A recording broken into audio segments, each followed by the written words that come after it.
Okay guys, alam nyo ba? Singapore has this reputation na super expensive. Fancy hotels, rooftop bars, mga malls na parang museum. Pero here's the thing, na hindi masyadong alam ng mga tao. This is actually one of the best cities sa buong mundo para kumain ng masarap pero budget-friendly pa rin. At ang sikreto, Hawkers Centers. So this right here is Food Republic sa Westgate Mall. Katabi lang siya ng Jurong East MRT Station. Parang isang malaking food court siya, pero ang bawat stall dito, sariling specialty yung nila.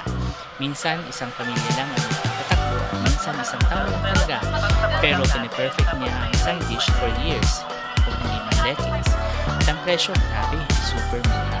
Buong meal, sarap ka na, pero for a few Singapore dollars lang. Tara, maglakad tayo dito sa mga stalls at tingnan natin kung ano meron. Meron dito yung mga classic chicken rice, char kway teow, laksa, wonton noodles, satay, roti prata. Sobrang dami ng choices, overwhelming talaga. Pero sa magandang paraan. Chinese, Malay, Indian, Peranakan food. Magkakasama lahat dito sa ilalim ng isang bubong. Which honestly, parang reflection din siya ng Singapore mismo. Iba't ibang kultura, pero magkakasama.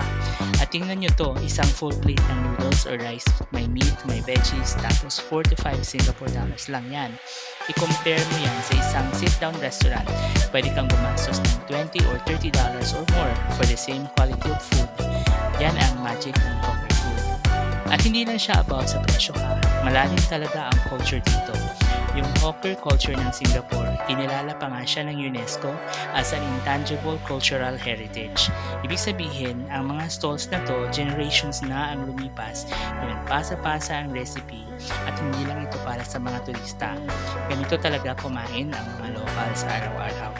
So kung pupunta kayo sa Singapore at gusto nyo kumain ng masarap without breaking the bank, laktawan nyo na yung mga fancy brunch spots. Dumiretso na kayo sa Hawker Center like dito sa Food Republic sa Westgate. Kumuha kayo ng tray, mag-try ng 2 or 3 stalls at just try everything.